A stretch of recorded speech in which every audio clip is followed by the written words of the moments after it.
Welcome to the Careers in Music podcast. My name is Caleb J. Murphy. Today we have Jason LaRocca, a Grammy-nominated engineer and mixer, who's also known as the former singer and guitarist of the acclaimed punk band, the Briggs. He's worked with major movie studios, recording and mixing music for huge films like Bad Boys for Life, Paddington, Aquaman, The Flash, and the Oscar-winning documentary Icarus. He's also mixed music for video games like Fortnite, Call of Duty Black Ops Cold War, and Assassin's Creed Valhalla.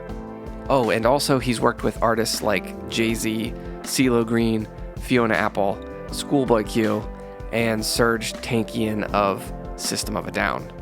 In this conversation, we talk about knowing when a song is done, the effect of AI on music, and what you should actually be focusing on as an aspiring engineer and/or producer.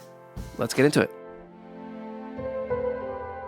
So the basics of recording and mixing are out there. Like, the internet is just an ocean of information. So I wanted to ask you, what is something that people don't normally talk about when it comes to recording and mixing that you think we should be talking about?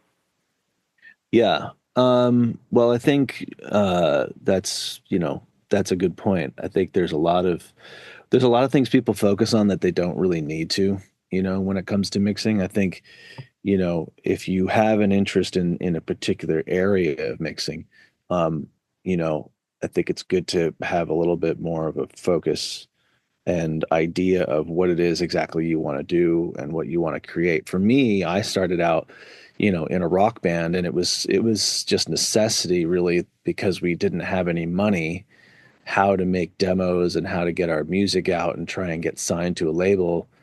We we just had to sort of do it ourselves. So for me, it was just like a DIY necessity and there was no resources really at the time in 1998 and 99 and 2000 of like where to go on the internet to find simple and easy things to help teach you how to do anything. So I had pretty limited resource at the time, and really just I got a job so that I could buy a couple things and then just figured it out, because like I just was like, well, if I get some things in front of me, maybe I'll be able to figure out basic signal flow and stuff like that, and maybe just by reading a manual for some things I can figure it out.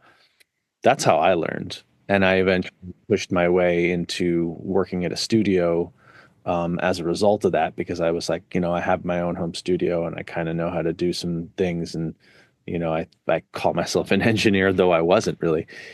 That's kind of how I pushed myself into the door, was just very DIY. I was just kind of determined to figure out how to be part of the music scene in some professional capacity, even though I didn't have a lot of resource and did not have any formal schooling. So I think the best thing you could do is like find a garage sale and buy, sometimes there's people giving away or selling very cheaply some basic audio equipment. And I think that's the best way to learn these things, is to have it in front of you. And I think software is obviously great because that's very cheap and you can do a lot with Pro Tools and with Logic and with Nuendo or whatever. But actually buying an old piece of gear like a little Mackie console or something like that, where you can actually see what signal flow is, like with your own eyes, and actually see, here's a mic preamp, it goes down into an aux send, it goes down into an EQ module, it goes down into a pan pot, and then it goes to a fader, and it goes to an output. And when you can actually see it, you can really get a sense and understanding of what is happening in the software, because the software doesn't always give you the sense of like how it all works. You just sort of get overwhelmed by it. I think anybody starting out should just honestly try and get some sort of tactile experience with music, and because that will drive kind of your interest in what you feel you're good at and what your strengths are and stuff like that. I don't know, that's to me what it was. It's just kind of having some necessity for learning some skills because you had a drive to make art and make something cool. Yeah.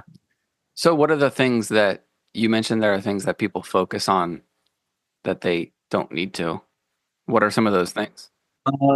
I think people talking about sample rates, I think is one thing. I think people talking about um, you know, bit depths and what reverb plugins are better than others, and I think getting into like the real granular discussion about certain things on a technical level to me are very uninteresting to me because I'm my interest is in like creating products. I like to get in and see my workflow is kind of unique. I take from a lot of people who I'm inspired by.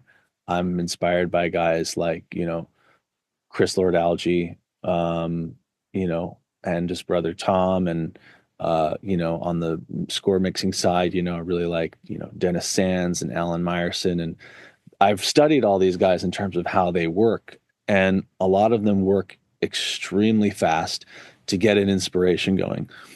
And I kind of feel like I do that too. Like I don't like to sit and try 90 different EQs at first. My first thing is to just get like a lot of basic things out of the way as fast as possible. So I don't care what EQ I'm using. I don't care what compressor I'm using. I'm just trying to like get the structure built as fast as possible. And then if I have the time to like really get into that stuff, I will. But those kinds of things are very at the end of the process for me. My beginning of the process is just trying to make sure that the building is standing, and that actually takes it takes a lot of work. I think if you're putting yourself in the shoes of somebody who's actually trying to get out product and get it out fast, it's not a matter of quality. The quality will be there, but you have to think backwards. You have to think, okay, well, it has to land here at this time. Great. So what do we have to do in a backwards sense of like, okay, well, what EQ I'm using on the vocal chain, and maybe the fact that there's 10 new plugins that just came out today don't matter, and you know, I'm just going to use the stuff that I have and quickly get sounds and make mental notes of like, okay, there's a really bad squelch in the vocal around, 3.2K. I'll take care of that in a minute. Let's get out the chore of doing a vocal ride. Okay, let's do that.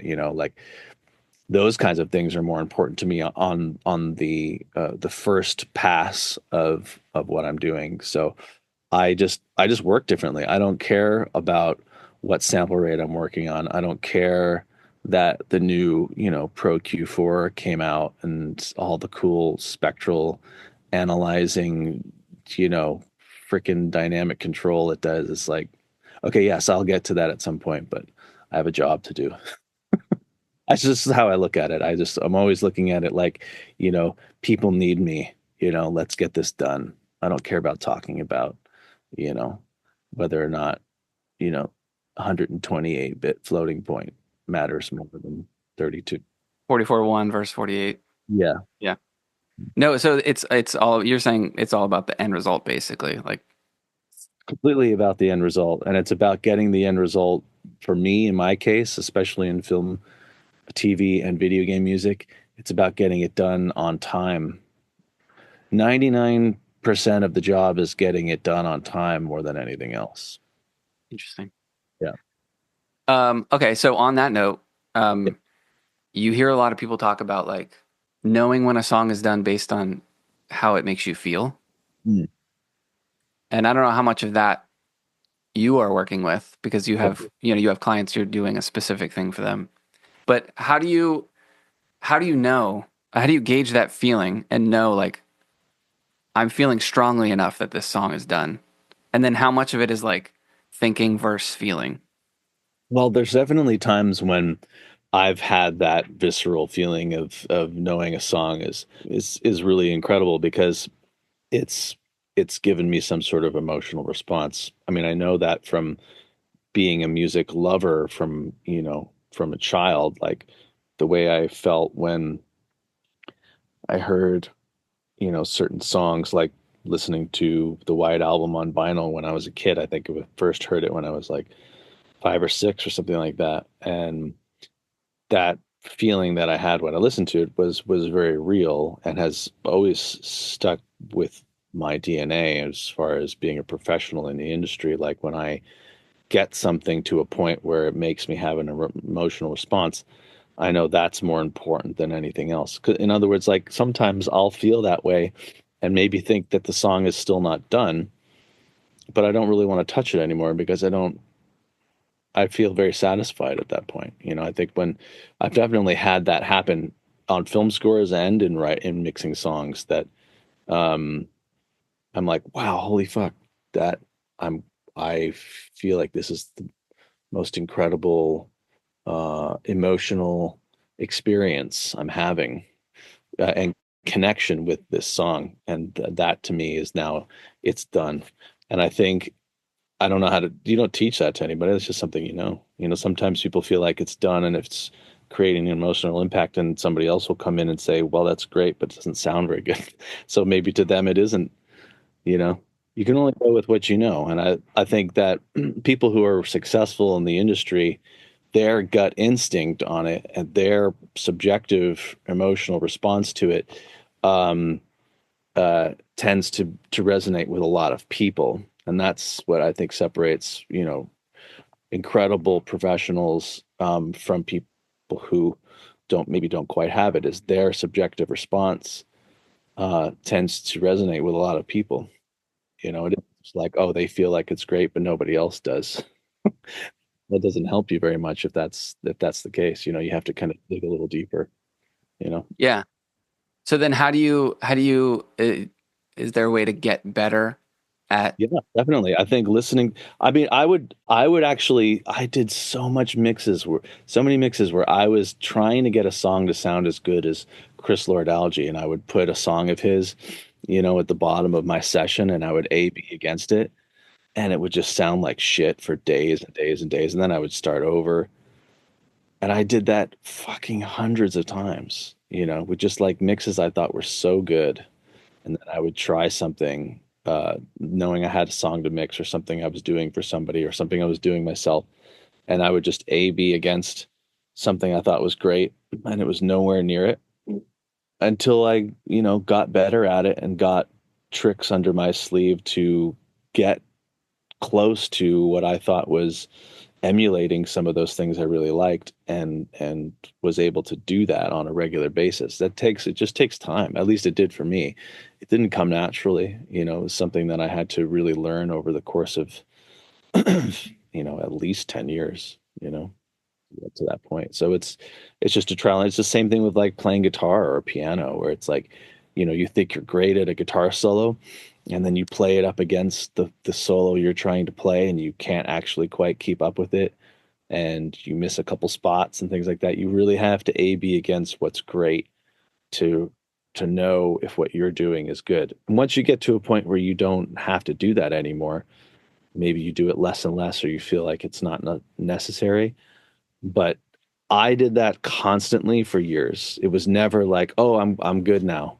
It was like everything I did was always up against somebody else's mixes for at least 10 years, until I got to a point where people were saying they were using my things to start, mixing against or get as good at. And then I thought, okay, well, maybe that's now I've graduated to some next level. But that's how I got good at it, was like constantly comparing myself directly against something else.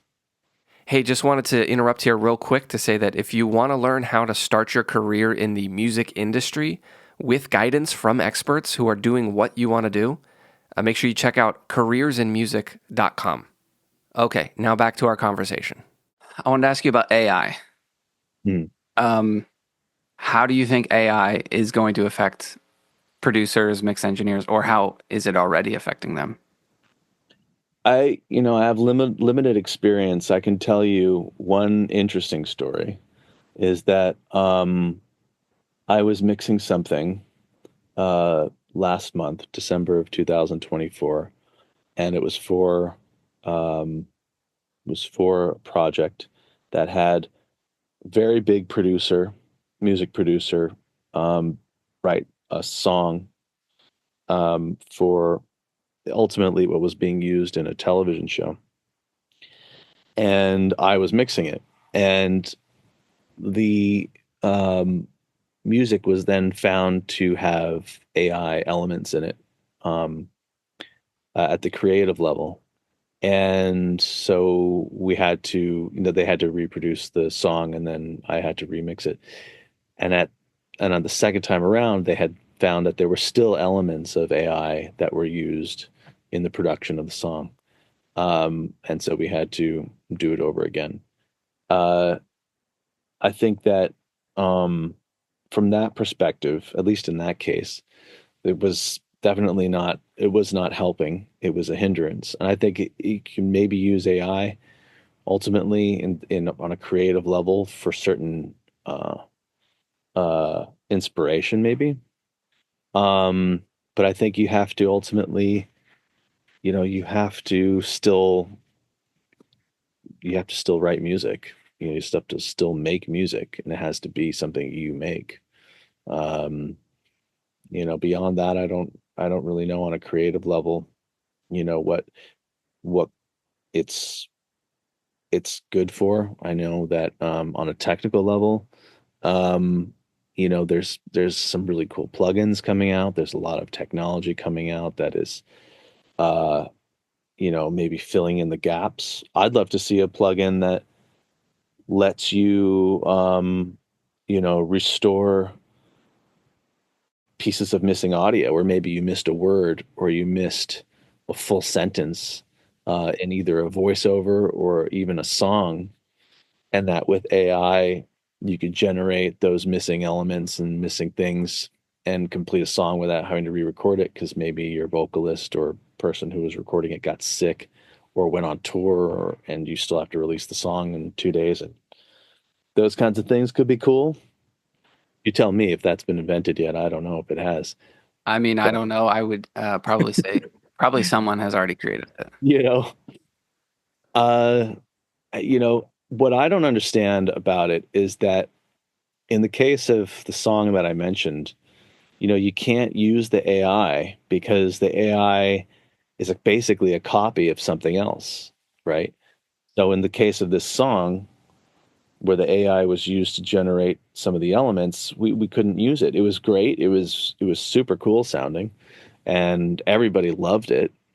And then when it all got put through whatever the process is that scans this stuff and tells you where it came from, it was like, oh, we can't use this. So I don't, I guess the future of that is still unknown in terms of how we actually can use it. It can't come from something else is the problem.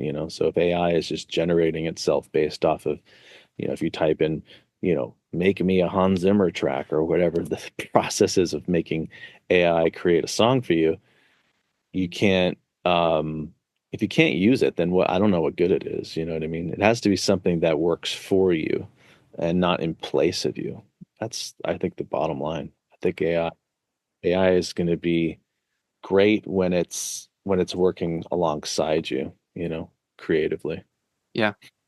Yeah, and also the laws are just sort of there's not really like great laws set in place yet. Yeah, yeah, and I'm sure Everyone's kind of scared.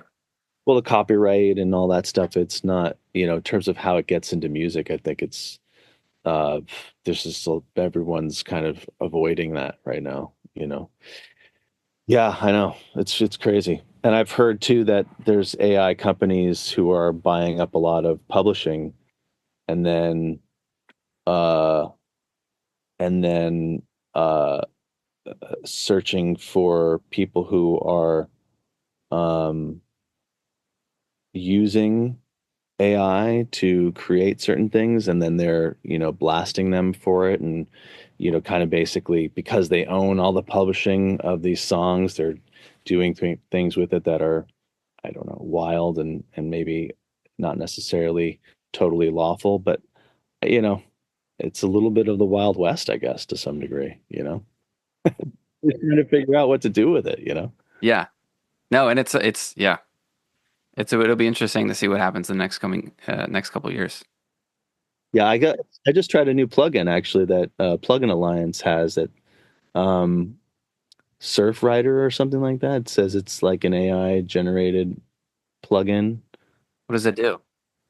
It's just got like a bunch of different modules in it, that like modulation, distortion, um, EQ, compression, stuff like that. But at the end of the day, uh, it just seemed like kind of any of the other plugins. It wasn't a bad plugin, but just wasn't.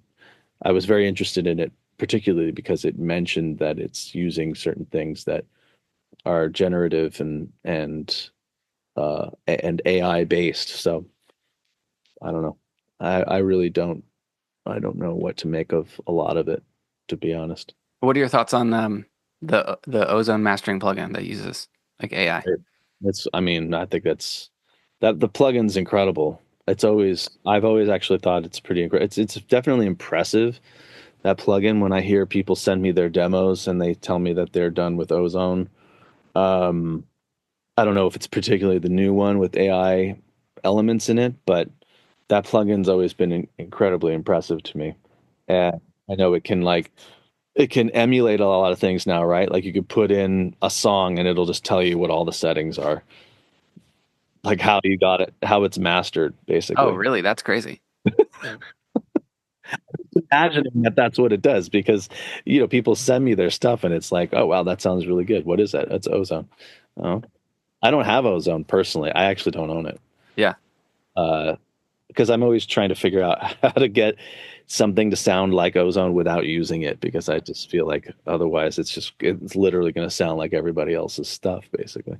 Are you worried about that kind of stuff? Like, taking jobs from mastering engineers? I mean, I do some mastering myself, so it's not. I mean, I don't call myself a mastering house, but I have done mastering. So, sometimes it's actually just a matter of speed. Like sometimes an artist needs a song right away, and they actually don't have time to master. Like go to a mastering plant and have them process it. So sometimes it's just out of necessity. But I don't try and, like, if somebody asks me who should master this, I don't say me. I say somebody else. I say Pat Sullivan, or Ruben at Larson Mastering or something like that. I don't. I have a lot of mastering friends, and I'll usually suggest them uh, before me. Sometimes people ask me to do it, or they say they really like how I make things sound and they want me to do it, but I don't suggest myself. Yeah. Um, so do you have any thoughts on like what DAWs will look like in maybe 5 to 10 years? Like speaking of AI or just the way DAWs are developing, do you have any thoughts on what they would look like in 5 to 10 years, maybe? Yeah, that's interesting. I mean, I think that people really do like analog and like certain aspects of it. I think it would be really cool to um, be able to have an environment where you can have I don't know, true analog um, uh, headroom and vibe, and maybe even tactile experience, but have it be um, infinite in terms of its recall, in terms of its uh, that you don't ever have to worry about changing out a capacitor or anything like that. That it is truly digital, but that it's um it's just so thought out in terms of its coding that it feels and acts like something very analog. I think that there's definitely going to be people who are going to want that, because the thing is, with an analog console, it's so limited in terms of what you can do. You can't create many products these days that people want on an analog console, especially in film and TV, because you have to deliver so many stems so quickly. So the only way to really do that is to do it digitally, because uh, you can't really rely on a console to spit out 50 stems times 60 minutes of music reliably and quickly. Um, So the only way to really do that is to do it digitally. And I think if you could somehow marry that world with the sort of, I don't know, the sort of when you sit at a console and you've just got like your faders there and you start pushing them. I don't know. I feel like there's a world where you can kind of bring analog back to some degree, but still be in a digital domain and be in Atmos and be able to create millions of stems at the same time and bring all this technology together and bring back some of the what we know about what's workable about the past all together in one place, I guess. Oh yeah, that'd be cool. You know, Yeah. there's like a lot of great things that have been invented and have come along.